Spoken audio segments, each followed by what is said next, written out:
Investigações paradas. Prisão de policiais civis compromete andamento de inquéritos em delegacias de São José dos Campos e aumenta a angústia das famílias que aguardam desfecho dos casos.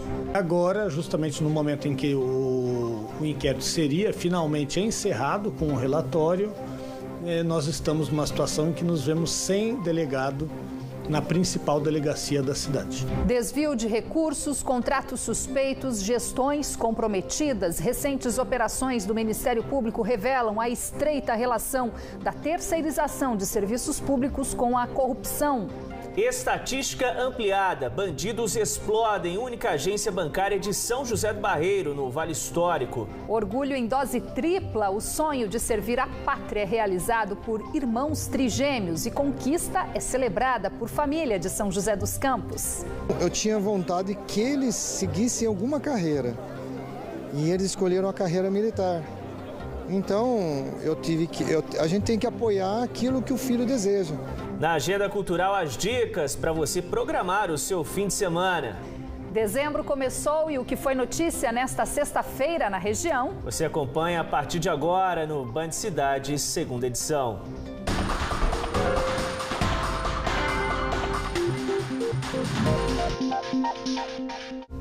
Boa noite para você.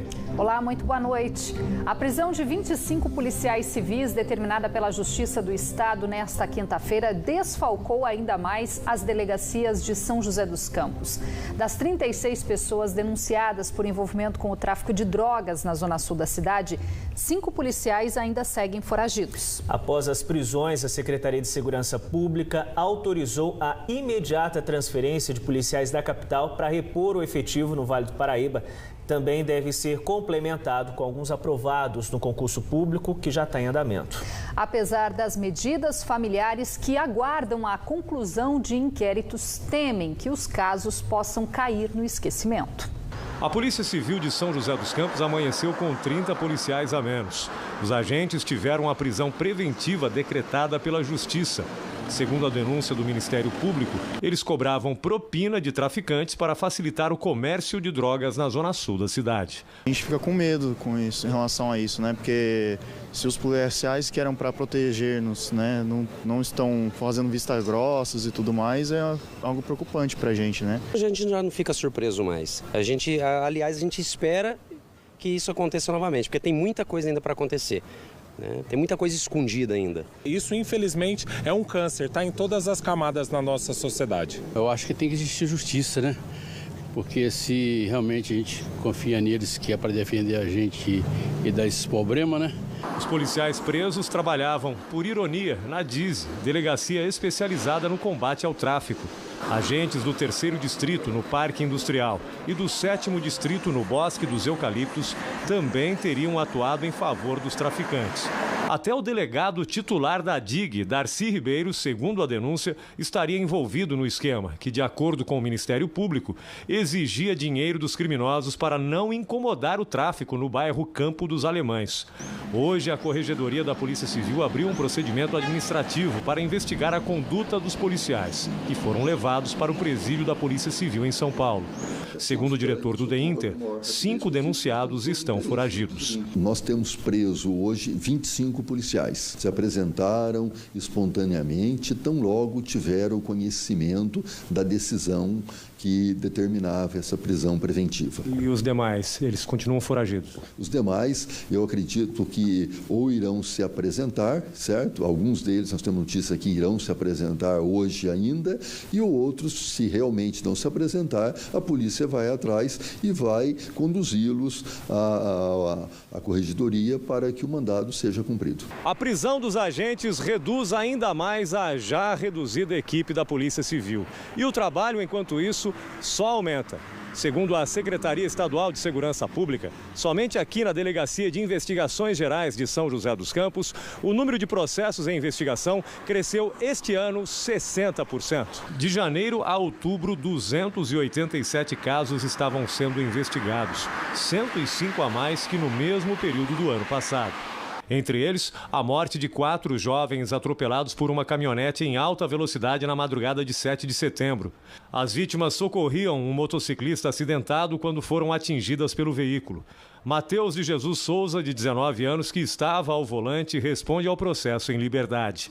Dona Sônia é mãe de Lucas Mário Carvalho Vieira, o motoboy de 22 anos que recebia auxílio.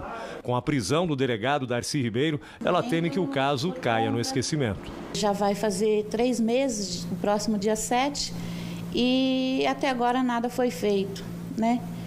E com essa confusão toda, delegacia, policiais, delegado, né, envolvidos no tráfico, eu acredito que fique um pouco mais difícil. Segundo o advogado de Dona Sônia, o laudo da perícia constatou que no horário do acidente não havia problema de visibilidade. O documento, já anexado ao inquérito, também confirmou que Matheus estava acima da velocidade permitida. Agora, justamente no momento em que o inquérito seria finalmente encerrado com o relatório, nós estamos numa situação em que nos vemos sem delegado na principal delegacia da cidade. Lamentável não apenas para essas famílias, mas em termos de segurança pública como um todo, uma situação inusitada, para dizer o mínimo, né? O diretor do DEINTER garantiu que as investigações não serão prejudicadas. Ele disse que policiais de outras regiões e os aprovados em concurso público serão remanejados para São José com prioridade. Tanto o delegado-geral de polícia, Dr. Cef, como o secretário, Dr. Máginos, foram extremamente sensíveis, nos autorizando a entrar em contatos com outros departamentos onde nós temos policiais que residem aqui e que acabaram sendo designados para trabalhar em São Paulo ou em Bauru, Presidente Prudente, Araçatuba, para que eles possam ser removidos para São José dos Campos. Isso deve acontecer no decorrer da próxima semana. Essa é uma etapa. A outra etapa, estamos no final de um concurso. Os policiais já, inclusive, concluíram a fase de estágio e serão nomeados a semana que vem. Com tudo que está acontecendo no Brasil, eu ainda acredito na justiça. E, como eu falo com o meu advogado, eu não vou deixar como mãe esse caso morrer. Eu vou estar sempre, de alguma forma, lembrando até que seja feita a justiça. E nesta semana, investigações sobre desvios de recursos públicos à saúde também vieram à tona em algumas cidades da região. Só em São Sebastião, o rombo nos cofres públicos revelado pela operação do Ministério Público passa de 100 milhões de reais. Nesta quinta-feira, Ubatuba e Santa Branca também foram alvo de uma operação coordenada pelo Ministério Público de Campinas por contratarem empresas ligadas a um grupo suspeito de obter vantagens ilícitas prestando serviços de saúde para as prefeituras. Casos que se repetem em outros estados e colocam em xeque o atual modelo de gestão que permite às administrações municipais de terceirizar alguns serviços. Um dos problemas mais sensíveis enfrentados pela população brasileira envolve a saúde pública. Falta medicamentos, leitos, médicos e respeito ao cidadão. Só nesta semana, a Justiça revelou suspeitas de irregularidades em 3 cidades da região. Nas ruas de Santa Branca, é difícil encontrar alguém que esteja satisfeito com atendimento no pronto-socorro e nas unidades de saúde da cidade. Está um absurdo mesmo a área da saúde, está péssimo. A gente, quando precisa, a gente tem que correr atrás de médico particular. E em meio ao descaso apontado pela população, os moradores ainda receberam nesta quinta-feira a notícia de que a cidade está entre as investigadas pelo GAECO, o Grupo de Atuação Especial de Combate ao Crime Organizado de Campinas, por desvios de recursos públicos da saúde. A chamada Operação Ouro Verde busca desarticular um grupo criminoso acusado de atuar em vários outros municípios, como Campinas, São Paulo, Bariri, Várzea Paulista, Mogi das Cruzes e Ubatuba. A organização social Vitale é o principal alvo da suspeita. A empresa tem ligação com o InSaúde, instituto responsável pela gestão da saúde em Santa Branca. Dinheiro veio. Agora não sabe para onde foi dinheiro. E a saúde está desse jeito que vocês estão vendo aí. O InSaúde foi contratado pela Prefeitura de Santa Branca em setembro deste ano de forma emergencial, depois da saída da empresa responsável pelo serviço. O contrato do Instituto termina em dezembro. O prefeito afirma que desconhece a relação da Vitale com a empresa que atua na cidade. A InSaúde ela teria algum tipo de relacionamento com essa empresa de Campinas, que é a empresa criminosa, né? Mas o senhor não sabe qual a ligação entre as duas empresas? Não sei. Foi uma surpresa para mim ficar sabendo disso ontem. A Prefeitura de Santa Branca não rompeu o contrato com a empresa, mas vetou a participação dela no processo, que vai contratar uma nova prestadora de serviços para a área da saúde do município. A vencedora da licitação deve assumir em janeiro do ano que vem. Nesta quarta-feira, irregularidades em São Sebastião também vieram à tona.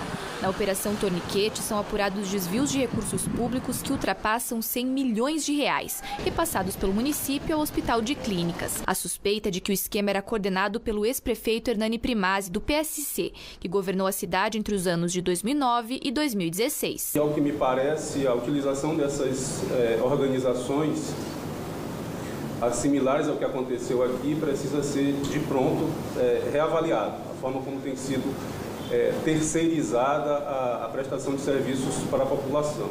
Este advogado especialista em direito público acredita que o modelo de gestão adotado pelas prefeituras acaba contribuindo para a corrupção. Deveria ser adotado uma fiscalização mais efetiva, né? Não algo de faz de conta, mas sim um acompanhamento mais efetivo daquilo da necessidade daquilo que a administração pública necessita, precisa, e o povo fiscaliza de maneira mais próxima. Cidades pequenas da região continuam na mira dos criminosos. Na madrugada de hoje, 6 bandidos explodiram o cofre da única agência bancária de São José do Barreiro, no Vale Histórico. O grupo chegou a cercar com pregos a área próxima ao banco para dificultar a chegada da polícia. Com o impacto das explosões, cédulas de dinheiro ficaram espalhadas pelo chão. Os bandidos fugiram sentido Resende, no Rio de Janeiro. Ninguém foi preso. O Banco do Brasil informou que o atendimento não tem data para ser retomado. Os clientes devem procurar o Banco Postal da cidade ou as agências do Banco do Brasil em Bananal ou Cruzeiro. Esta foi a 9ª explosão a caixas eletrônicos registrada na região só este ano. Em Taubaté, uma casa lotérica foi roubada no início da tarde de hoje, na Vila São José. Segundo a Polícia Militar, 2 homens armados renderam os funcionários e fugiram, levando os pertences das vítimas e o dinheiro do caixa. Até o momento, os suspeitos ainda não foram encontrados. Em Guaratinguetá, o furto de lâmpadas pisca-piscas instaladas em 6 árvores adiou para a próxima segunda-feira a inauguração da iluminação de Natal, que estava prevista para hoje na Praça Conselheiro Rodrigues Alves. Segundo a Prefeitura, a ação teria acontecido na madrugada de ontem e até o momento os criminosos não foram identificados. O prejuízo está estimado em R$ 2.000. Um homem morreu na Via Dutra esta manhã no trecho de Guaratinguetá em um acidente no quilômetro 59, sentido Rio de Janeiro. Segundo a Polícia Rodoviária Federal, o motorista perdeu o controle do veículo, saiu da pista e capotou. Não houve registro de congestionamento no local. Depois do intervalo, radares de volta, São José dos Campos inicia a fase de testes dos equipamentos nas regiões leste e sul. E ainda orgulhos do pai, filhos trigêmeos de família de São José dos Campos entram para a Força Aérea Brasileira. Hora certa para você, 7h03. Band Cidade está de volta em instantes.